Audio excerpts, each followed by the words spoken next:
Welcome back to another Two Bucks podcast episode. I'm your host, Brian Krebs, and I have Dwayne Jones on the podcast. And I would say, Dwayne, you're becoming just a regular old co-star of this podcast, or at least of my multiple podcasts. You're probably in the you're top five for sure of guests that we've had. I think this is your third appearance, so you're becoming a regular. It is. It's been a pleasure. I love it every time. Awesome. Well, you're a great guest to have, and you're also a regular because you are involved in all kinds of things. And today we're going to focus on one of your newer adventures that you're involved with. So we've talked about shed season a lot. We've talked a little bit about Rack Hub and Novix that you've been doing. Last time we had you on the Western Rookie podcast talking more about shed hunting, but now we're going to talk about Dream Dirt. Yes, absolutely. So, Go ahead. Yeah, I was just going to say, is Dream Dirt just you? Like, this is because a lot of the things you're involved with really cool teams. Yep. Is this like your little pet project, your little baby? Like, this is just you and your sandbox to take it wherever you want to take this? It is. Yeah, this is definitely the baby, the pet project. I've thought about doing it for a long, long time, and because of being surrounded by an awesome team and some really great friends and some super successful entrepreneurs, I've been encouraged to do it for a couple of years and finally said, yeah, we got to just go for it. There's never going to be a perfect time to do it, so let's just do it now. Yeah, and so give people an overview of what's your vision that Dream Dirt could be. Like, maybe put yourselves 5 years down the road. What is Dream Dirt going to be doing? Yep. So to me, like, the thought behind Dream Dirt is, for probably close to 15 years now, we've been, me and close friends have been planting food plots, and we've been doing TSI, and we've been planting grasses, and we've done prescribed fire and all those things, and have fallen in love with it, over the years. It's probably my biggest passion, or close to. And so realizing that, it's like, like I said, for a few years, I've talked about, I've got to find a way to do this for a living. I can really geek out at times over, trying to learn about natives in our area and how to bring those back and how to get rid of invasives and, what grasses to plant, all that stuff. So had talked about it a lot, and TJ and I are involved in several of the different brands and companies together. And he is one of the most successful entrepreneurs I know, and he's encouraged me a lot over the last handful of years to just do it, just go for it. He's told me multiple times that I'll wish once I do start that I would have started, years before. So about a year ago, I bought the domain and went ahead and had an attorney help me do the paperwork to get the LLC, got all that done. And just because of being so busy I just started the role as sales manager for Novix and American Pride Outdoors. So a lot of responsibility there, and obviously that has to be the focus. That's my full-time job. And then also running shed season with TJ, there just wasn't a lot of time left to do it, So I've been doing my own stuff and kind of documenting the process of flipping or turning my own farm around. But just started actually in the last month actually doing jobs under Dream Dirt. So kind of what I see it being is, obviously I want to be able to go in and make habitat improvements for people that either don't know how, don't have the means to do it, have no experience. But also at some point I would love for it to be, as this grows, to be able to purchase some farms and flip some farms and get into real estate that way. So that's kind of my vision for it. That's the plan. And, we're going to start working towards it and really focusing on it here this year. Yeah, what you're doing is, there's multiple reasons why I wanted to have you on for Dream Dirt. Number one, I really like you. Like, you're a great podcast guest, and I would say we're long distance friends. Yes. Two, I've had some of these same dreams that you've had my entire life growing up, which is crazy because when I was young, so my parents and my brother and some of our family members, they've always kind of been into land. We've owned some land here and there, but when I was about 8, we really got more into food plots and managing, and Dad would come pick me up, bring me out there. It was always hot. We lived on a lake, so I always wanted to be swimming with my buddies instead. He'd make me ride on the disc, like a little ATV single axle disc and for weight. And I remember hating it. And something clicked like high school where I got the big buck. I got bit by buck fever bad. and then it just switched. Like all I ever wanted to do was food plotting, habitat work. Like I remember I was disking food plots with like 6 inches of water standing on them just to like Right. get ready, even though like that was pointless, like just a Yeah. waste of time. But I was learning, and my dad's like, I don't know what happened. You used to hate this stuff, and I'm like, I don't know either. But now, like, I want to buy farms. Like, I want to buy untouched properties and then flip them like a flip house, like put food plots in, puts trails in, and then turn it around in like 12 months basically, Yeah. and get 10, 15, 20%, buy a bigger piece, and Yep. eventually flip them into like the final piece, right? That's like a 500-acre, whitetail dream. Yes, Um, absolutely. and so that's I share that passion with you. And then recently we talked last time, like we bought a farm, and so now I'm doing a lot of this stuff. We won't flip this because this is our homestead, but it's still basically an untouched property, and Yeah. there's a lot of challenging aspects around doing improvements, and so that's on my mind a lot lately. And Yep. so I'm really excited to like talk about this with you because I've always thought it'd be an Yeah. amazing project. So Dream Dirt. You got to set up. You're starting to do jobs. You've got an extensive land management, personal land management experience. Is it mostly like food plot creation and maintenance, or are you thinking more like ideally we would have people that obviously can afford it, so maybe out of state landowners, affluent landowners, just don't have the time, and they're like, hey, can you just be my property manager? We'll talk about a plan, we'll set budgets and goals, but you're kind of just 24/7, 365 in charge of this farm. Yeah. So it's funny you asked that. Like, honestly, we kind of with all the brands have just said, you know what, like wherever our passion takes us and leads us, or faith is a big part of my life. So whatever God Yeah. sees fit for this, that's what I want it to be. So, it's been no different with shed season, even, not to derail us off Dream Dirt, but TJ and I started shed season because we both love shed hunting. And at the time, several years ago, there wasn't really a whole lot of, you know, avenues out there to consume or share shed hunting related content, really. And so we had a vision for it, and just when we could, we would Yeah. devote time for it, or devote, um, devote time and energy towards it. And it's kind of grown organically. And we both still, just yesterday we were talking about next year, and sorry, you can hear my dog click clacking down the stairs. We're talking about next year. We have some really big plans for it and stuff, and we both still say, I don't know where it's going, but it's going somewhere. It's Yeah. grown, it's really blown up, especially this year, and that's kind of my plan for Dream Dirt too. I don't really want to put an expectation on it. Mm. I just want, as the opportunities become, present themselves, we'll take them up and we'll see, what God's plan is for it. But real quick, before we get super into the Dream Dirt, if you don't care, like I want to share my land buying experience, because I think Yeah. it's unique, and it also is kind of what started all this for me. Sure. So, like, a little background for me, growing up as a kid, same as you, my whole entire life, I've hoped to own ground. I hoped at some point I would be able to buy a farm. Since I was a young kid, my grandpa owned 40 acres, and, trying to catch frogs in the creek. And I knew that was a huge goal for me. One of my biggest goals was to own my own piece of ground. But with that being said, like growing up, don't come from a wealthy family or a wealthy background. My parents are super hardworking and work their butts off. My dad owns a heating and cooling business and still, works 7 days a week a lot of the times, and 2 o'clock in the morning, and he's making it, and that's what he does, but not super well off. Same with my mom, has worked in a factory Right. for 30 years, and so like although it was a dream to own ground, I never really believed I'd be able to do it because of that. But things have happened, and I want to share this because other people who probably could relate to that. And I'd love to own ground, but I don't come from money. It's probably not in the cards for me.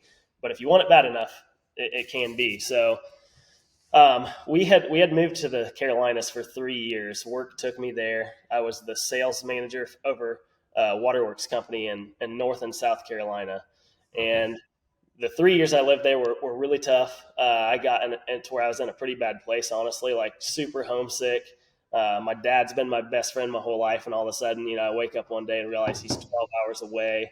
But the experience that I gained down there is the reason why I am where I am today. And like just being transparent, the house that we had bought in North Carolina was just outside of Raleigh. And in the 3 years we lived there, because of Raleigh growing so much, we got a decent amount of equity in that house. So when we sold it to move back home in 2020, we kind of made the decision like, man, if we're ever going to buy ground, this is it. Like, Yeah. Neither one of us have ever had a ton of money or come from money. This is it. Let's not rush into anything when we go home. So we found a house to rent here when we first came back, and we rented a house for almost, ended up being almost 2 years. But just a few months into renting, I was starting to like put some feelers out. There was a farm I really wanted to buy, and I knew the guy wanted to sell it, but there were 4 or 5 other people trying to buy it, and he wanted an insane amount of money for it. So I kind of wrote it off, and had heard through the grapevine that this old retired doctor, he had owned 250 acres, was looking to sell some ground because he couldn't take care of all of it anymore. And I knew the guy used to hunt here some actually years ago. And so I reached out one day and asked him, and he told me on the phone that, yeah, we're looking to sell some ground, but he's like, Dwayne, really, it's been bittersweet. We haven't wanted to list it because I don't want just anybody to buy it. Yeah. I've worked hard. His passion was in forestry. So literally the last 3-4 decades, he's planted thousands of trees here and tended to them unlike anybody I've ever seen, as far as trying to make them the highest quality and, most profitable and all that. So he'd asked me to come out and meet with him and his wife at their dining room table. And I did. And I didn't know it was 80 acres until I got there. And when he told me it was 80 acres, I instantly was like, well, Not gonna work. Really way too big. Yeah. No way I can afford 80 acres. So, but we thought about it, prayed on it and stuff. And then he asked me to bring my wife back out and show her. And I drove her around it. And as we were pulling out of here, I said, what do you think? And she said, we have to buy it. Like, what? Like, I think we have to find a way to buy it. So we went back and talked with him about how much he wanted for it.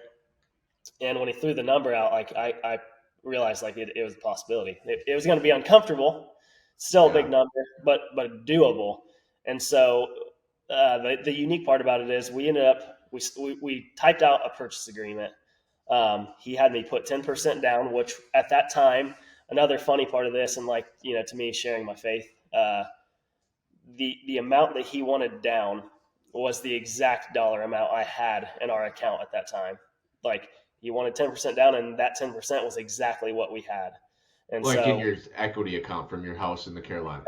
Yep. Like what you had set aside for all this stuff. Right. Yeah. Yep. Was the exact amount. So we ended up going for it. And so we were in a purchase agreement for a couple of years, because when we bought this, it was in an equip grant to do 2 years of timber stand improvement and invasives removal. And we couldn't transfer the deed while it was in that grant still. Okay. We waited out the 2 years and ended up, we took possession of it it'll be a year ago, opening day of turkey season this year, actually in April. But I've technically had possession of it this will be 3 years. Just like a verbal agreement that you can use it. Exactly. It was in writing. We just couldn't transfer the deed.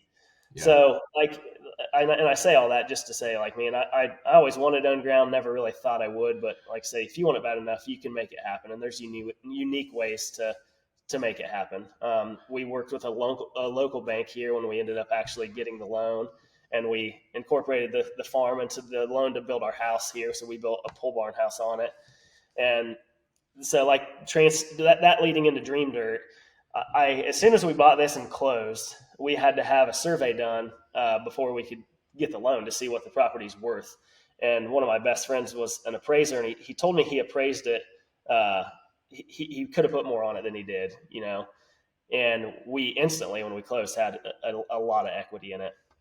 And I told my wife, I wish so bad I didn't let myself get so attached to it, because we could have flipped this farm, and that could have been really the start, of everything.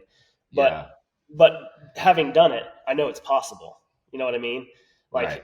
because we bought this and I know what I could have done, I know that it's possible. And that started really getting the wheels turning, like, man, maybe I should make a run at this. And then the other part of it is the doctor that owned it before me was one of those guys that he wanted to be friends with everybody. And so he let anybody and everybody hunt here. There's a sheriff deputy that lives right beside me, and he said he used to get up opening morning of firearm season, and there would literally be 6 or 8 trucks in this driveway of guys back here Oh hunting, my and they're gosh. just I mean, they massacred everything. So when I first started running cameras here, the oldest buck I had year one was a 2.5-year-old, and the numbers were super low. And so those first 3 years, up until this fall, we planted plots and changed size and changed seed Yeah. varieties, changed structure, and added switchgrass, and did all this work for 3 years and didn't hunt it. And this last fall, we finally hunted it a little bit. I ended up killing a 5.5-year-old that we had pictures of that first year. But going into the season, we had two or three 5-year-olds, a couple of 4-year-olds, and just like, for where I live in Indiana, we would go out. I bet the first 6 times I went out here, we would see 6 to 10 bucks, half or more of them be over 130, and just like to see all the hard work we had done pay off. I'm like, man, I've got to find a way to help other people do this and experience it, because to be out here on my own ground and experience that it's almost indescribable. So that really jump started the thought and the motivation to start Dream Dirt. Well, and I think that's a big part of it. I have a similar story, and and flip the script a little bit. Let's just say like you came from 1,000 acres of third generation hunting land, farmland, and you're doing this, and it's been a part of you, and then you say, I'm going to start Dream Dirt. Like, you're never going to know what it feels like for your average client that bought their first piece and they're all excited. And there's a good chance you're just going to come in and steamroll them and say, no, this is how you do this, and that's not going to work, and this is how you just trust me, and Yep. it's not the same as when you're like, dude, I know what you feel like. This is a great piece. You're looking at something that's never been touched before, and you're like, man, this is awesome. Like, I'm so Yes. happy you got this. Because we're the same way. I grew up in a small town. All of our family land was within a half hour. I had access to like our family had exclusive access to probably 600 to 700 acres of land, half tillable, half hunting land.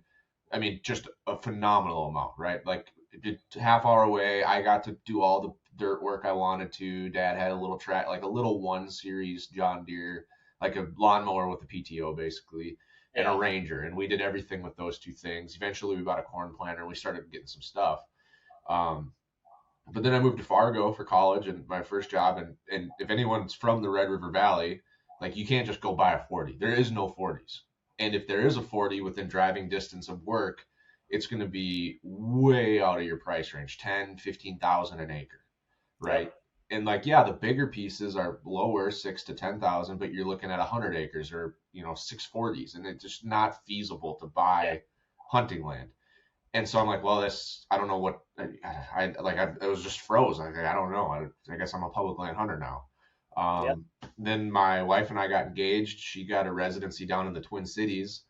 And so we moved there, and we weren't sure where we were going to end up. But I'm like, man, if we end up in the cities, and sure enough, she got her full-time job at a hospital down here, and she loves it. She's a pediatric pharmacist, so she's got to be close to a hospital. Yep. You know anything about the Twin Cities? Like, 3 million people, and there's not a lot of 40s in the suburbs. And Yep. so I'm like, well, there goes my chances of ever living on hunting land. And so then we're like, well, we've got 2 months. My credit union for the John Deere has a credit union, so they would allow us to use her future income because she had a signed offer letter, like she had her job set up, so they would let us use her income and mine to base our mortgage application off of. Yep. And so we had a 2 month window before we had to tell our landlord we were going to stick around for another year or we could buy a house. And so we're looking at houses, and I'm like, if we could get an acre and a shop, that'd be great. Yeah. And we put in an offer at one house that had like 2.5 acres with a good shop, nice house. Someone came in like 5-10% over budget, or over asking with a full cash offer, 7-day close. And I'm like, Jesus, like, okay, There like, goes that. we don't have any contingencies. We had a great, escrow or whatever they call it, earnest money, like, but it wasn't even close. We looked at another spec house, and we're like, God, it had an acre, but the septic tank was like right next to the house, so you couldn't build a shop there. And it was nice, but I couldn't fit my truck in the garage. I'm like, why would I buy a new house for this much money and I can't even park my truck in the garage. And I don't even have like a big truck. I just have a F-150. Like my goal Yeah. is to buy a diesel someday, like to need a diesel and then buy a diesel. And so we're kind of getting burnt out. And then I'm driving home to do food plots, and I'm checking Zillow while I was driving. So someone's gonna hate me for that. And this farm comes up, and I'm like, no way. It's within driving distance. It's like $100,000 cheaper than our budget. It's got 40 acres, a shop. It's a big house, finished basement, deck. I mean, it's got a chicken coop and a wood shed, and it's got a implement shed and a horse shed, like all kinds of outbuildings. Hunting land, 40 acres of hunting land. And so my wife was like, I showed my wife, she's like, oh, we need to buy it. But she was in Texas at the time. I called the realtor. They already had 4 offers standing, and I'm like, I can't come look at it till Sunday night when my wife lands. Will they wait for us? Like, we will likely put in an offer. And she calls them back like, yeah, they're gonna wait for you. They'll wait till Sunday to make a decision. Well, then my wife's flight gets canceled, and she doesn't come in until like 2 a.m. Monday morning.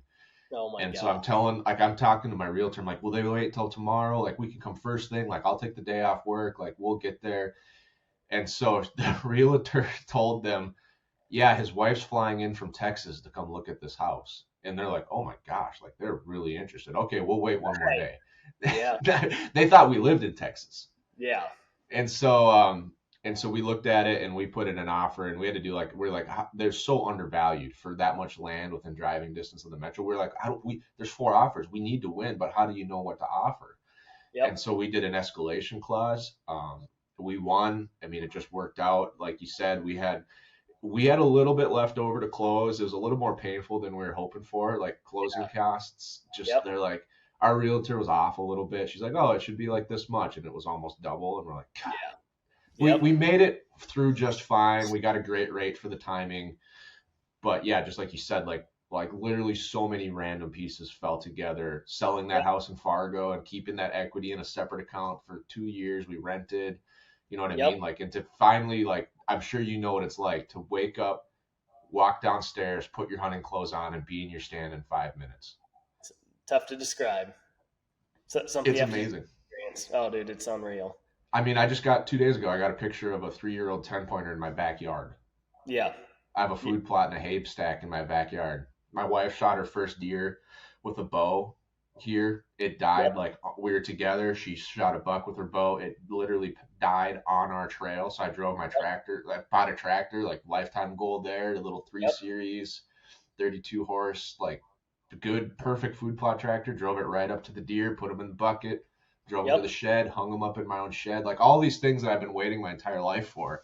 All of a sudden they happened. Like, and I wrote them all off. I'm like, this is never going to happen. We're going to be suburban idiots for the rest of my life. And then like overnight, all of the things changed at once. Yep. Yeah. And all those things that, like, all the feelings you're describing is a lot of the reason why I decided to start Dream Dirt. Like, you got to find a way to help other people experience this because it's indescribable. The food plot that I shot that 5-year-old on this year is probably 200 yards out this window. And my son shot his first deer ever here, shot a 1.5-year-old buck a year ago, and was so excited. He was bawling over it. And just, I mean, that stuff you just can't, like I said, you can't describe. You have to experience. So I wanted to find a way to help people experience that. And that's the goal. So when you started Dream Dirt, like this year, this is your launch year. Like you did a year of prep work and planning, but this is go year. Did you already have equipment through all your other activities with land management, or did you say, no, if I'm going to do this, I'm going to need to buy a skid or a tractor? Like, how was some of that stuff? Like, obviously you don't have to say like how much money or anything, but like, did you already have a lot of the equipment available? Yeah. So I am definitely very fortunate in that aspect. So my dad owns a heating and cooling business, has for 22 years now. And a lot of the equipment that I will need to start doing this, he has. So either he has or my grandpa had. So we've got a little 35 horse New Holland tractor that stays here almost all the time. Dad and I bought a 6-foot tiller for it a few years ago to do food plots here at my place. Yeah. We bought a Packer Max Cultipacker when they first came out. Same thing, like something small to be able to do plots with. He has a skid loader. We got a mini excavator. Like this past summer, one thing I did, we had the mini X out here when we were still working on my house. And I went one day out here. I've got a food plot just 100 yards out the north side of my house where we can watch deer out the window and stuff. I'll probably never hunt it. It's just a means to be able to watch them. You know what I mean? Yeah. Went out there with the Mini X in a couple hours, dug a pond. And honestly, that pond has been one of the best things I've done to this property. There are deer in it every single day, morning and evening. Like as they go to and from the ag fields, they hit that water hole before they go anywhere. So just little stuff like that. But no, because of my dad's business, I've got access to all the equipment. So that's been pretty fortunate there. So the skid and the Mini X, like yep. He's using those, like he bought those for his business and uses them on job sites, and that's how they're paid for. Okay, so then you probably have some agreement with him of how it's going to go, whether like you rent it out per hour from him and then you just charge it, because like it's a very like depreciation is huge for equipment, especially equipment like that. Where like I've thought about doing stuff with my tractor, and we've talked about brush mulchers or forestry mulchers before, and like I can buy a Baumolite 3-point PTO forestry mulcher and probably rent it out, but then I'm like, okay, how many hours is this thing rated for, and like what's the full, if I fully depreciate it over these hours, I need to be able to pay it off or pay for it or make money. And then the tractor's got depreciation, and I know what they're rated for because I work for deer, so I take that, how much it's worth, how many hours the life is. You can push it longer, but like I definitely need to make sure I have my money by then back. So it's like, okay, I'm gonna need to charge, $150 an hour for depreciation, and then my labor. So then that's where you get to be flexible. Like, am I just going to quote this as like vehicle depreciation and cost, and I'll do it for $500 for my labor, or am I just going to say straight hourly? There's a lot of things that go into it, but it's nice to have those because I've thought about like all the things I could do with the Mini X. But it's like, man, even a used one's like 25, 30 grand. Oh yeah, they're so expensive, and that's too like my dad's skid loader is it has wheels. It's not a track loader. Okay. And that's kind of my plan for the first year or two, is literally to reinvest everything back into Dream Dirt, like equipment wise. I know one of the first things I'll have to get is a track loader and a forestry mulcher. Right now, the owner of Novix and my boss is also a great friend, and it supports me and has my back 100%. So if I get into a job where I need one, he has one. He just bought the biggest track loader New Holland makes and a Vail forestry mulcher for it. And so I've got access to all that, fortunately, just because of the circumstances. But that's the big goal is, in the first couple of years to be able to buy some equipment that'll be mine, that'll stay here. But yeah, I mean, just excited about it. Like I said, I love this stuff anyway. This is what I lay awake at night thinking about, trying to plan and figure out what to do here. And like I said, over 3 years already, got a lot of learnings where, I've enrolled some ground in CRP to do borders, and worked with a biologist from Pheasants Forever as far as like my seed blend, because I want it to be bedding and nesting habitat for turkeys. That's really at the end of all I care about. And so they were really flexible with me. They let me pretty much pick my own seed blend. So we did that. We drilled everything to that last year. We've messed around. I also am a partner with Big Time, both personally and through Shed Season. So I've gotten to test with and toy with all their seed blends for the last 5-6 years, and have figured out what works for me and what works best here. And so like I said, just being able to share all the learnings rather than people spending 3, 4, 5, 10 years trying to figure it out on their own, to be able to go in and help somebody figure it out and take my learnings and make their learning curve smaller. That's what I want to do. Yeah, I mean, that's where I'm at with like if I did food plotting for someone else, like I'm not an expert, but I've been doing it for I'm almost 30 years old, and we started when I was 8, so 22 years of food plotting, which is crazy to think about.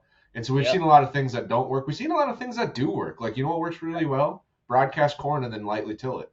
It works really well. Like double your population, and if you don't have a corn planter, it's a lot cheaper to get the free bag of PF seed and just use your tiller. Yeah. We did that for years. And the pheasants love it because it's not road. There's way more cover. Yeah. It's awesome. So stuff like that. But now I want to get into more like test plot stuff. And I got to build a lot of stuff. Like I'm kind of thinking I'm going to build my own cultipacker, and I'm going to build my own land grader, and I'm going to rent the forestry mulcher, but I'm going to try to like get all these food plots and stuff in with either renting equipment or building my own attachments. Cause like some of this stuff's too expensive. Like to buy a Yeah. cultipacker is like $1,200, and I want a crimper. Yep. Like there's not even a cultipacker crimper combo on the market. I know how I'm going to build mine. It's going to work great. And Yep. maybe I'll start selling them. I don't know, but like I'm not going to buy a $1,200 crimper and a $1,200 cultipacker. Like I'm not going to Yeah. $2,400 into something that you could just drive over and over and over again with your Yeah. tractor. Like Yeah. Exactly. so that's where a Yeah. lot of this stuff is interesting. Like It is, and it's trying, overwhelming. Like if you think about, like, had you not done this for the last 22 years and you bought this farm now, and you jump on YouTube and everybody has their own opinion on what to do and what to plant and how to do it, and should you burn, should you not burn, what do you have to do to burn, like just all the different things. It's so overwhelming. yeah, So like to be able to be a resource for people to figure that stuff out, and then too, like the programs that are available. yeah, we're My big on those. Yeah, so my farm is 83 and a half acres, and 43 of it's wooded, and it's in a program, and I don't know if you guys have it up there, but in Indiana we have a program called Classified Forest and Wildlands, and basically what it does, it's an agreement that you will not, you won't take this out of forestry, that you won't go in and plant it to crops, or you won't excavate the trees down. Basically, that you'll leave it into forestry, and then with a forester, you'll create a written management plan. And because of that, like my property taxes are literally a hundredth of what they'd be. I mean, like almost nothing, because this is in classified forest. So, and a lot of people are afraid of the red tape part of it, but honestly, it's been really great. Like my forester came out here 2 years ago, and I explained to her what I want to do, what's important to me, and there's guidelines where you can't go too crazy. Like there were areas I wanted to go in and really open up, and you got to stay within parameters. But for the most part, like she didn't love hinge cutting, but she let me do it. Like knowing what my goal is, I Yeah, explained it to her, explained how I was going to do it. She let me go in and do pockets of hinge cutting.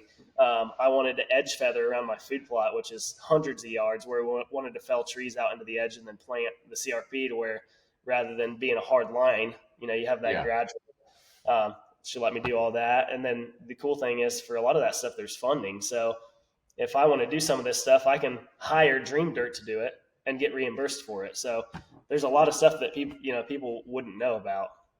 Yeah, we have an application out right now for Equip. We're going to do brush management. We have a lot of invasive buckthorn and poison sumac that we're going to try to control. But it's also basically I'm getting paid to brush hog the food Yep. plots I want. So year one, we're doing 3 1 acre food plots. We have a 40, and I have a half acre in my backyard already, and I'm going to put an acre. We have a ridge of oaks and maples, and it had some oak die off. And so I'm probably going to be able to put in like an acre of food plot this year, and then a half acre of apple tree, like fruit trees Yep. next year. Hope that the fruit trees are part of the program. The brush management's part of the program.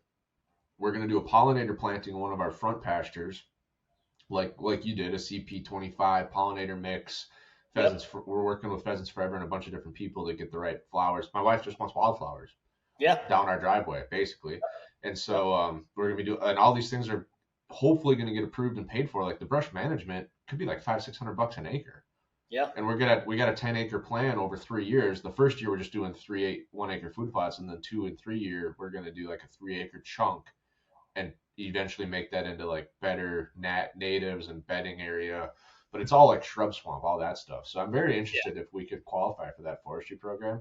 But there's Yep. so many things, like so many projects and stuff that Yep. like you can do once you have this playground. I have a lot of wetland. I don't know if you have any wetlands on your farm, No, but I a don't. lot of ours is classified as wetland, so I got a lot of red tape to go through before I can really do too much, Yep.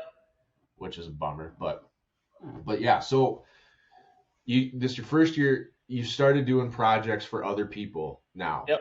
Is it just been like word of mouth? Because you're in some circles already that are going to really help Dream Dirt go with Novix and Rack Hub and TJ and Shed Season. But like, how is the kind of the growing and marketing side of it going? Like getting your name out there, that's got to be a kind of a slower process, especially for this kind of stuff.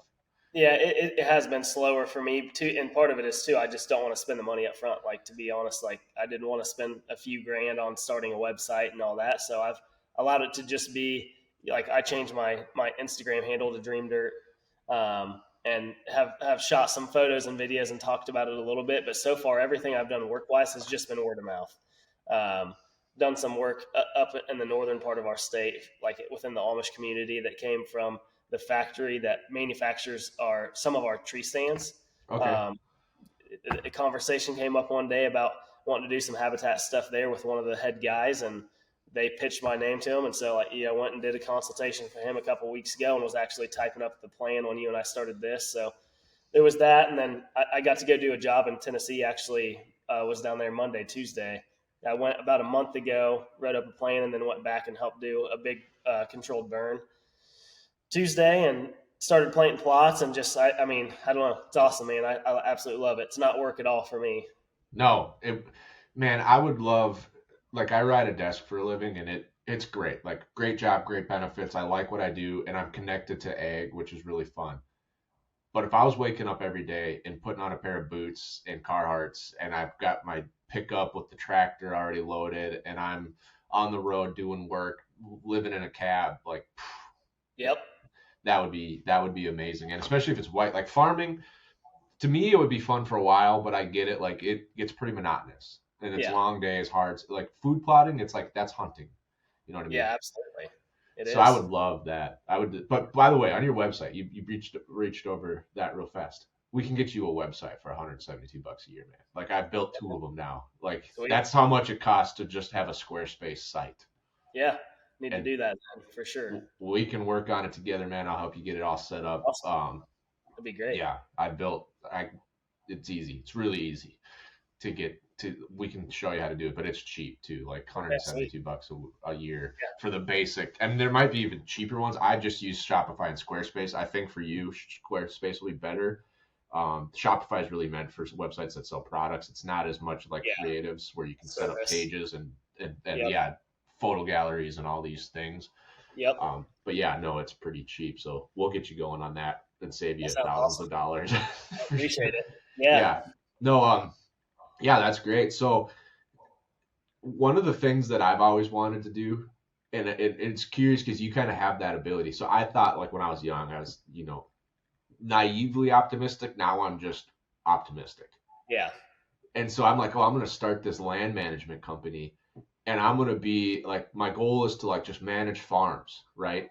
For rich people. And then I'll be like, I'll even like say like part of my management plan, like you pay me this much a year. I'm going to do these many food plots. I'm going to do your trail camera inventory. I'm going to give you a portfolio of all the bucks, all that data. I'm going to shed hunt your farm for you. I'm going to see what kind of postseason sign we have, to find these antlers for you, see what, you know what I mean? And I'm Yep. like, basically like, I'm going to get paid to shed hunt people's land. Right. Yeah, exactly. Yeah. Hasn't really materialized yet, but I feel like there's some possibility there. Like Oh, I guarantee you'll find the right guy eventually. I'm not even trying. I'm too busy, man. Like that's the one thing. Right. I already have enough things for now. I would need to be a full-time entrepreneur before I could really do like what you're doing with Dream Dirt. But Yeah. maybe by then you'll have Dream Dirt to like a franchise size where it's like Dream Dirt Tennessee, Dream Dirt Right. Indiana, Dream Dirt Yeah. Minnesota. And maybe by then we're all like at the phase where we're helping others, but we're also looking in like investment hunting Yep. properties. And so it's like maybe like in order to like join the like C-suite of Dream Dirt, you have to like bring a investment property to the table. And like obviously like you kind of keep your own. Everyone's got like if you buy the property, like you do the work and flip it. But then like in the fall or the spring, like we could all travel and help each other build each other's properties, do tons of cool content, hunt the properties together. Basically, it would be like the marketing. Like we would be our own marketing arm to sell the properties when we're done and have like a name branded farm. I like the way you think. Like some kid's gonna grow up watching all this stuff and they're gonna be like, my goal in life is to buy a Dream Dirt farm. Right, exactly. Yeah. Because I had that too. I had that like thought of like, because like like if Drury sell a farm, they're getting more money for it than if some no-name person sells a farm. Yep. No question. And that's kind of what I thought. Yeah, and there's a couple groups doing that now, obviously, where if they get a hold of it and flip it, it's gonna bring more money than if it were just a farm because they know there's a reputation there that comes with the name. So that is ultimately the goal. Yeah, that would be awesome. Yeah, man. It's So exciting. what kind of when it comes to doing all this habitat and stuff, like everyone's got their like forte, right? Yep. I'm thinking my forte is going to be figuring out how to food plot areas that should be ponds. Yep. Because That's you have to let me know what you figure out because the very first consultation I did was a really unique one where the only areas this guy has to do food plots are pretty wet. It's not classified as a wetland, but there's standing water there 50% of the time. So you let me know. I'll try to figure it out. I've got some ideas. I got to get through the wetland tape, and I'm looking at like all the options. Um, but our other farms are in. We have food plots in the swamps. Those are just usually seasonally wet, like torrential rains. It'll have some standing water, or like snow melt. It'll have Yeah. standing water, but then it's Yep. typically dry the rest of the year. Yeah. So I've been doing that for a long time, learning those food plots. But yeah, this new farm, it's kind of more like that 50% ish. Yep. Like Yep. right now, I can't really drive my tractor through it. There's a couple spots where I can, but like my food plot itself, like obviously I killed all the brush off last year, one of my smaller plots, and then it's like it doesn't have any support underneath, and it Yep. was open, so it's soupier and Yep. hotter, and so like we tried to drive my dad's Ranger through it, and it was getting a little squishy for my taste. Mm. But Yeah. these tractors with loaders are impossible to get stuck. Oh yeah, absolutely. Like that's the one thing I've been really surprised with is how hard it is to get it like truly stuck. I dug a water hole with my tractor by driving like through it and Yeah, basically pushing like dirt out. and like a foot of mud and it would get stuck and then I would just use the loader to like push myself backwards and Yep. it worked. I mean, at the end I was like, ooh, that one wasn't as easy to get unstuck as it used to be. I'm gonna quit. Yep. But Absolutely. like, what's your forte? Like, with like, what are the things you like to do in a property? Like, when you look at a blank property, like, how do you work through a plan and what you would want to do with it? Um, I mean, I'd hate to say the it depends, but it kind of depends. A lot of times, I'll look at the surrounding area, like this farm in Tennessee. That was one of the first things we did was went and drove around and quickly realized like there is no food anywhere around. If Mm, there's anything that's not wooded, it's cattle pasture. So for that farm, the emphasis is going to be on food because there just is no food. yeah, Um, so even if it's so simple as getting a couple clover plots in there, it's going to make a massive difference because there is no food anywhere. So it's like I really like the food plot architecture. Like where do you put a food plot, yeah, and what shape and what size and why? Like how are you going to get to and from it? This farm has my farm that I bought. Um, the access is really difficult, and it's really taught me a lot about figuring out the best ways to access.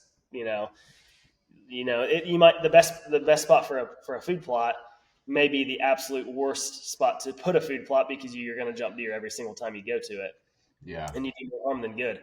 Had to learn that the hard way here, and so that's what I like the most. I think food plot architecture, and then where to put a food plot and why and what to plant there. That's what I feel like I've gotten good at over the years. yeah. I'm that kind of the same way. It sounds like you're like when you're consulting, your strategy is like, there's four main blocks to a whitetail's life: food, water, security, and um, the rut or does, right? Yep. Breeding plan. And so you got to be like, what's the missing block here? Yep. Or Yep. like, What's the lowest hole in the bucket here? yeah, like that's low hanging fruit. Like no food. Like that's where we were. There's the closest agricultural fields 3 miles away from us. Yep. It's solid swamp and timber and house like rural housing, 10 Yep. acre house. And so I'm like, food, food, food, food. So that's why I'm doing 4-ish acres of food in the plan on a 40, which Yep. is 10% of the land, right? I mean, that's generally pretty high for a Yep. farm.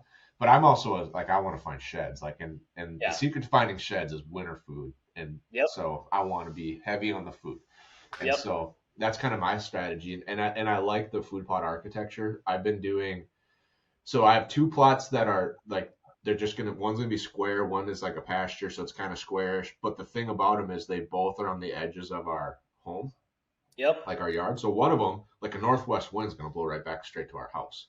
Like Yeah. there's nothing in the way. Like I'm literally gonna be hunting basically the edge of my yard, but my scent's going to blow right back into my yard and my house. So perfect access. It seems funny hunting like where you looking at like in your backyard, but the other Right. one, same thing, but it's like like a north, what would it be, like an east wind, different plot blows right into our house, and that's where my Yeah. wife shot the first deer off our farm. It was literally like in a food plot I can see from laying in bed.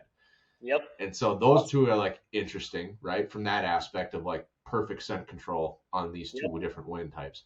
The other Yep. two that are like more in the property, I'm doing both of them at 90-degree angles.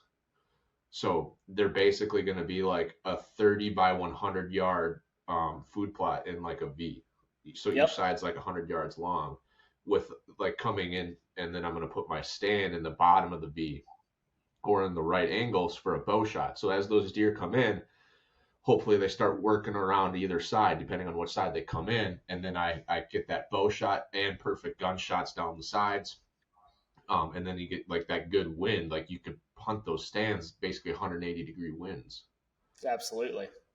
depending on how it impacts the rest of the farm. And then obviously the apple orchards that I'm going to plant, that's going to take a long time, but those are just going to be like, Oh, they're going to be tricky to hunt. They are going to be tricky to hunt, but I thought that's just like, imagine like we're going to plant 100 fruit trees, yeah. like Incredible. 18 to 20 that are human fruit trees in the backyard right next to our backyard plot, and then like 75 wildlife like crabapple, wild plum, all these different types of like wildlife fruit trees. And Yep. I'm just like, imagine those things when they start popping off, man. Like Yeah.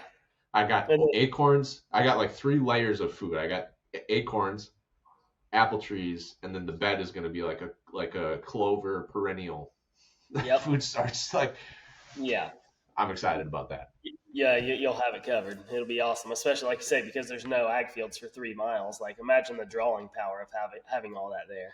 When I've listened to like, okay, so I'm not a Josh Bomar fan, but I did listen to his podcast with the hunter guys over in Pennsylvania, Yeah, talking Jim. about how, yeah, he talks Yep. about how he shot. I think he's at 4 or 5 200-inch bucks, Yeah. which is crazy because like Lee and Mark, I would say, are probably two of the best whitetail landowners in the world, and I don't think they've shot 4 or 5. I No. think Josh overcomes it with money, Yeah. and so he's just like, And I the thing, buy. I mean, What was there's it? no question whether you like him or not. That he knows deer and he puts in a lot of work. I mean, no question. He hunts a lot, yeah, but he's like, I think he's like, I buy farms in Yeah. like areas where I know I'm gonna have the best farm. Like I don't Yep. want to be Mark Drury's neighbor Yep. because then I'm competing with him. I'm gonna go find one where there's no one hunting, no one. Yep. It's brown, it's down, and then I'm gonna buy a farm in the middle of it and make it the best destination, and I'm gonna shoot the biggest buck in the area. Yep. And so it's like that's kind of the strategy I'm going with. Yeah. Like I don't have enough land to manage my own population. I don't really have enough land to be like, oh, that 3-year-old I'm gonna pass because he's gonna make it for 2 more years. He ain't Yep. gonna make it 2 more years. But Like, he's most of gonna the get time it's shot. coming up. Yeah. Yeah. But I can attract the biggest and the best each year, maybe. Yep. And so Yeah. that's my kind of strategy with the small piece. But Yeah. very excited. I'm excited to buy some highland next. Yeah. While it is probably my forte of doing lowland food plots, I want to do a highland food plot. Yeah. Yeah. Just do something different. Oh yeah, for sure, for sure. Yeah. So yeah, no, this is really exciting, man. To be at this new phase, launching a land management company.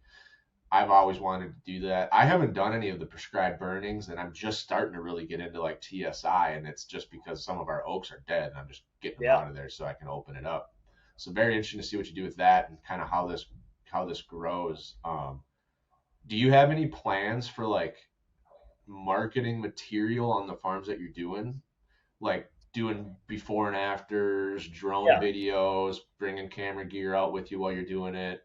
All that. Yeah. So the consultations I've done, actually, all the work that I've done so far for Dream Dirt has been documented, whether by me or the one in Tennessee. There was a group of camera guys there the entire time and talked to us and interviewed us, and there'll be a film on it. And so, yeah, definitely. Like I have a DSLR TJ and I bought for shed season that I take every time I go in a backpack.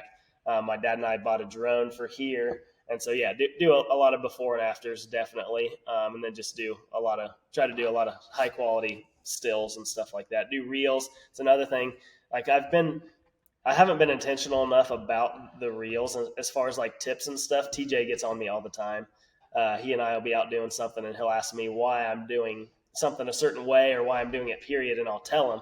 And he's like, Yeah. dude, why do you not film that and tell people? He's like, I didn't know that. If I didn't know that, hundreds of other people don't know. Like, you should be putting that stuff out there. So I hope to be a little more intentional about that too. Yeah, no, it's well, that's what I was going to ask you because I always run into this where like I want to be a YouTuber and like I want to make YouTube videos, but like food plot season is short. We're doing weekends, weather, and it's like if I mess around with too much camera gear, it takes forever to get food It's so plot time stuff done. consuming. It And I is. don't like my wife will obviously do run the cameras, but I don't like being like your only job is to stand here with the camera. I'm gonna Yeah. do all the fun stuff. So Yep. like maybe sometimes I'll run the cameras and she does the fun stuff, but it's still like one of us is not doing anything productive still. Yep. And so that's what I'm trying to get better at of like how to actually logistically take good content while actually getting meaningful work done and still being efficient. And I have a Yep. little bit of flexibility here at the home farm because I can take more time because I can do stuff every night. But Yep. the family farms where I'm traveling, like right now I don't own a trailer. I just rent trailers because trailers Yep. are like $5,000 and it's $100 to rent it for a day. So Right. it's like I got a timeline. We gotta go. We gotta go. We gotta go. We got everyone here, and so that's the part where I'm struggling with. But I do really want to get a drone, especially one of the drones where I have like cooler features, like follow me and like Yeah. scenic shots. Like those are the kind that I really want to get into. Yeah. That's we bought a DJI. I think it's a Mini 4 Pro or something like that. It Okay. was a grand or just over a grand, but dude, I mean, they're incredible. The stuff that they can do, like the how stabilized they are, it's unreal. Honestly, unreal. Yeah, that would be cool to get those videos because those like the before and after and the action videos, those really make the thing. I hate the videos where it's just a dude standing and then he Yeah. pause it and then he's standing in the plowed field telling Yep. you what he did. It's Exactly. like, Yeah. oh, that's not as fun to watch, but Yeah. Not very engaging. yeah, that's cool. So how far do you see yourself kind of like what will be your territory to start with? Because that's another big thing, like just timing wise. Like Yeah. a guy could call you up, like I could call you up and be like, hey TJ, what do you think? You're like, I'll tell you what you think from aerial photos, but I'm not gonna be able to drive out there and do much for you in person. Yeah. I'm really hoping to mainly do Indiana and then like the couple of surrounding states. So I'm in the northern half of the state, so ideally it would be like Indiana, maybe western half of Ohio, southern half of Michigan, eastern half of Illinois.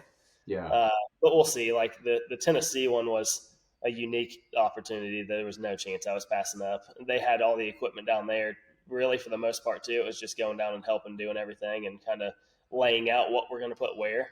yeah, Uh, so yeah, I don't know. We'll just see where it goes. I would prefer really, especially this first couple of years while we're getting going, to be close-ish to home. yeah, for sure. But I mean, I'm not going to say I wouldn't go somewhere.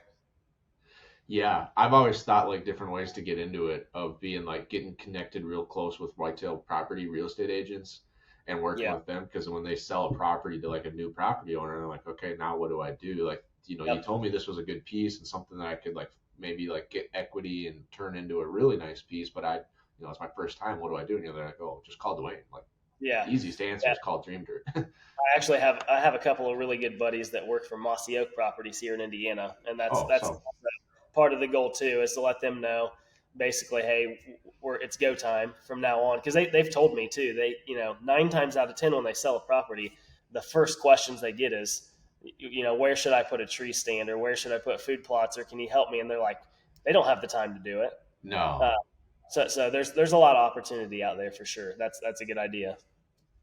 Yeah, dude, that's exciting, man. It would be exciting to get the equipment and to like do it well. And that's one thing like I've always been trying to find ways to do things cheap. Yep. Like, yeah, we could probably make this, like the cultipacker thing. Last year I just did laps and laps and laps around my food plot with my tractor for a cultipacker. Yeah. It's nice to have stuff that works. Like you got Yeah. the skid steer, you got the excavator, you got Yep. it sounds like your tractor is almost the same as my tractor. Loader Yeah. is like bigger. It's nice when I finally got that tandem axle disc, like 7 foot, or Yep. it's about 6 foot, like to just drop that in the ground and go. Like Yeah. it's Handy. that's the nice feeling, and that's what I'd be excited about doing Yeah. all this with like stuff that works. Yep, it's awesome. There's, like I said, to me, there's no feeling like it. We probably sound like nerds to a lot of people, but it's I think awesome. a lot of people have that dream, man, of Yeah. land ownership. That'd be a Yeah. cool way to get into land ownership too. Like if you're an excavator or you're a contractor, or maybe you just like the hard part is you have to have some experience because no one's going to hire a consultant that's never actually done any land consulting. So, Right. but maybe like someone like I've always had family farms, but I just don't have my own farm, and so you start doing that, and you just put every penny towards that new farm that you're going to buy. Yep. Yep. Because I think a lot of whitetail hunters have that dream to buy their own. Oh farm. yeah, definitely. Yeah. Definitely, especially more and more. I mean, access to good ground is getting to be harder and harder and harder, as you know. I'm sure, for us here, the days of getting permission to hunt are almost over. I mean, it's so tough anymore for just about anything. Even like I was telling some of my buddies this year, when I first started shed hunting, you could go knock on any door in the county, and if you asked to go look for shed antlers, they would look at you like you have three eyes. Like, yeah, whatever, go for what? it. Why? Yeah, Have fun. I guess I'd rather you find them than run them over in the tractor. So go ahead. Yeah. And there's been times this year where we've knocked and they've told us, "Oh, we already gave somebody permission," or like it's crazy. So access is going to be harder and harder. So yeah, I mean, I know most people dream and hope to own their own chunk where you don't have to worry about it. One of my dreams, and I don't know if this one will ever happen. My dream is to get to a point, and I might need your help, and we might need like 4 people's help, but get to the point where we could buy like a black 640. Yeah. And we just say like, this is really dream dirt. Like we're starting with a black 640 flat as a pancake. It'd be nice if it maybe had like a creek or something, but like we're going to start from the ground up and we're going to build the best whitetail farm we can. And like, how long does it take us to have a mature buck? How long does it take us to have a 150? How long does it take us to grow a gross boon? How long does it take us to grow a 200? Yeah. Be incredible. That'd be the coolest story ever. Just like starting from absolute scratch. The problem is black 640s are going to start with the wrong number of digits for me. That's right. For right now, like 640. Yeah.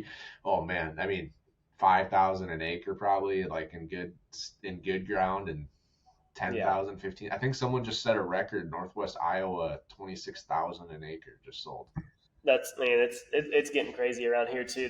There's just the chunk south of me that connects to my south property line is almost all tillable ground. There was like a 260 acre parcel, and there was like a total of 30 some acres wooded. The rest is tillable, and the guy just paid about 14,000 an acre for it. That's insane. 14,000 an acre. Gosh, it's unreal. Yeah, so a 640 has a lot of digits. Yeah, it's gonna be millions. Yeah, absolutely. So we'd have to all be like multi-million, like that. It only makes sense if it was like a fun project, right? Yeah. Like now, my fun projects are usually like $100. So right. we got to get. That'll be a long-term plan, but maybe when we're all like 40 or 50 and we're retired off all of our businesses that we've started, we can do this fun project and then flip it when we're done or something. Probably wouldn't even flip. We'd probably go down in value considerably. Yeah. Right. Exactly. Yeah. Although we talked about it before, I wonder what, like, if you had a living 200-inch buck, maybe like, obviously it's hard to keep him on your property, but you're like, hey, he's here every 3 days, and he was 200. He's 207 last year. We found his sheds, and you put that farm up for sale. I wonder what it goes for. What a guy would pay for it, I know. It'd be interesting to know. It'd probably be like Josh Bomar that buys it. Right. Exactly. But yeah, no, I don't know. Is that enough to increase the value of it meaningfully? I would say so. And would you sell it? Right. I don't know. It depends on how many 200s you've probably shot at that point. Yeah. Like I said, I often wish I wasn't so emotionally attached to this farm because we could sell it and put the equity towards a better one or definitely a bigger one. It's just, for whatever reason, I've grown so attached to it. It'd be tough to sell. It'd be like selling one of my kids. I feel like that's the hard part of like, you either start with a sentimental property and you never sell it, and then it takes longer to start buying the flip properties. Yep. Or you buy the flip properties, but then it takes you a long time to be able to keep one and keep flipping. And so it's either way, like it's 2 dreams really, and one of them is going to sacrifice to the other one. Yep. But with you, like, you got kids and a family and you just built a house, like, man, I don't think it's a bad idea at all to just have that 80 and then do you like it's not going to take long for Dream Dirt to get to the point where like you might be buying properties to save income taxes. Like that's the goal. That's what I want to do with my business is find a way to structure them. So hopefully if I make enough in a year, I could buy a property and show 0 on the balance books for the end of the year. Yep. That would be awesome. So that's the you'll goal. be there. You'll be there fast, man. I hope so. It's going to be fun. That's for sure. Awesome. Well, we're going to have to do another, like a 1-year update, or maybe like the end of the season. Because it's pretty seasonal. Like once November comes around, everyone wants to hunt. They don't want you out there cutting their trees down anymore. Yeah, definitely. So I'm excited to get you back. Have an update. Sounds good, man. I always enjoy it. I appreciate you having me on. Dude, we have to come together and meet up for a shed season shed hunt. It's in the works. Yeah? It's in the works. Oh, yeah. Hopefully you're coming west, though. We're going to do a Western one and a Midwestern one at least for next year for sure. And I think we're going to do a bit of a show circuit with shed season and rack hub. So we're talking about probably doing the Western Hunt Expo, Iowa Deer Classic, something in Texas, and then maybe something else like Eastern. So yeah, dude, that's awesome. I've been meaning to get to the Iowa Deer Expo for many years now, and I just need to like suck it up and go because it's not that far for me. Yeah. No, it was awesome too. This was my first year there with Novix, and like NWTF is the big one, like 70,000 people. It's unbelievable, and Iowa really was pretty close to it. Like, I mean, it was impressive. I wonder what NWTF is the biggest outdoor show. Well, I don't know if it's as big as like Harrisburg, but for attendance in the window that it happens, as far as I know, is the biggest. Like I said, there were 70,000 people there this year. It was unreal. That's crazy. I mean, I'm not saying you're wrong. I'm just like, that's mind blowing. I would have thought like Western Hunt Expo or SHOT Show. Yeah, would SHOT be the biggest. maybe. Which I guess I don't know. Is SHOT a consumer show? I think you got to be in the industry. That's what I mean. Like ATA is not that big. Well, ATA is also dying off, but yeah, like it's only industry. But like SHOT Show, I know is huge. Western Hunt Expo is huge. Yeah. I'm cute, but yeah, I suppose, man. I don't know. There's a lot of turkey hunters too. Yeah, there are. They're pretty serious about it. I'm gonna try to shoot one off my deck while I'm drinking my coffee some morning, and then that's how interested I am. Awesome. Yeah. We got gobblers that come through, and I've never shot a turkey. I've never really been that interested in turkey hunting, but now that it's on my own land, I'm definitely I'm mostly interested in it. Number one, my wife really wants to do it, so anything she wants to hunt, I'm interested. Take your wife. You should take your wife. My wife loves turkey hunting. We have a blast. I want to get good at cooking them. I got a pellet grill. Like that's what I'm excited for. Yeah. Like I'll let her. If it was legal, I'd let her shoot my turkey. Just shoot me a turkey, and let me put it on the pellet grill. Yep. Incredible. You got to do it. Awesome. Well, thanks for being here, Dwayne. I'm gonna let you get back to your proposals and your shed season planning and your dream dirt planning because it sounds like you got a lot of things that are all kind of kicking off right at the same time. It's a regular rodeo around here. Oh, hey, I forgot. We found a deadhead on the new farm. Did you really? Yeah, I haven't been able to shed hunt at all this year, but I was driving my parents around. I did a brush hogging through some of the nastiest jungle in Minnesota. Got poison sumac, broke 2 shear pins on the brush hog, which they need to make those easier to replace. And then, but it's through the jungle. And so my parents came up. I said, hey, Dad, you're bored. Like, why don't you, he's like basically borderline retired. Why don't you come up and run the front end loader? I cut some trees. You can play around with that because he's always wanted a loader. His tractor doesn't have one. And bring the Ranger. We'll go for a tour around the property. Because at this point, like this was the first time I've even seen the 4 pins of my property making that trail. Like we didn't even walk it before we bought it because it was 2 feet of water because we had so much snow melt off when we put the purchase order in. And then we tried to walk it in July. It was 95 degrees and humid, and I got poison sumac again. And it took us 2 hours, and we had to cut it off short before we even hit 2 of the corner pins. That's crazy. And so, yeah, I thought it was wild. So we're driving along, showing them it, and it's kind of rough and bumpy. But all of a sudden I look, and like 20 feet off the trail into the brush, I see 2 tines. I'm like, antlers! And I walk up, and it's this buck, and it's super crazy. He's tight, but he's got good mass, and he's got split brows on one side and triples on the other side. Oh, wow. I'll text you a picture of him. Yeah, definitely do. And he died in the summer too. Like he didn't rub it. Like all of his like bumps and stuff are sharp. Yeah. So he Yep. died, which is kind of a weird time for a deer to die, but um, hopefully good genetics around, man. Like I was excited to see that. Hung it in the shop. Now I have my own Yeah. shop set of Yeah. antlers. Sounds like you got good genetics there, so that's awesome. But yeah, so we found a shed, Heck yeah. found some Found sheds. something on the So home farm. That's good. yeah, so awesome. But yeah, no, looking forward to doing some of those shows with you, finding a way to meet up since you Yep. live so far away from me. We'll make it happen. All right. Well, thanks, buddy. Thanks for being here. And thank you for listening, folks.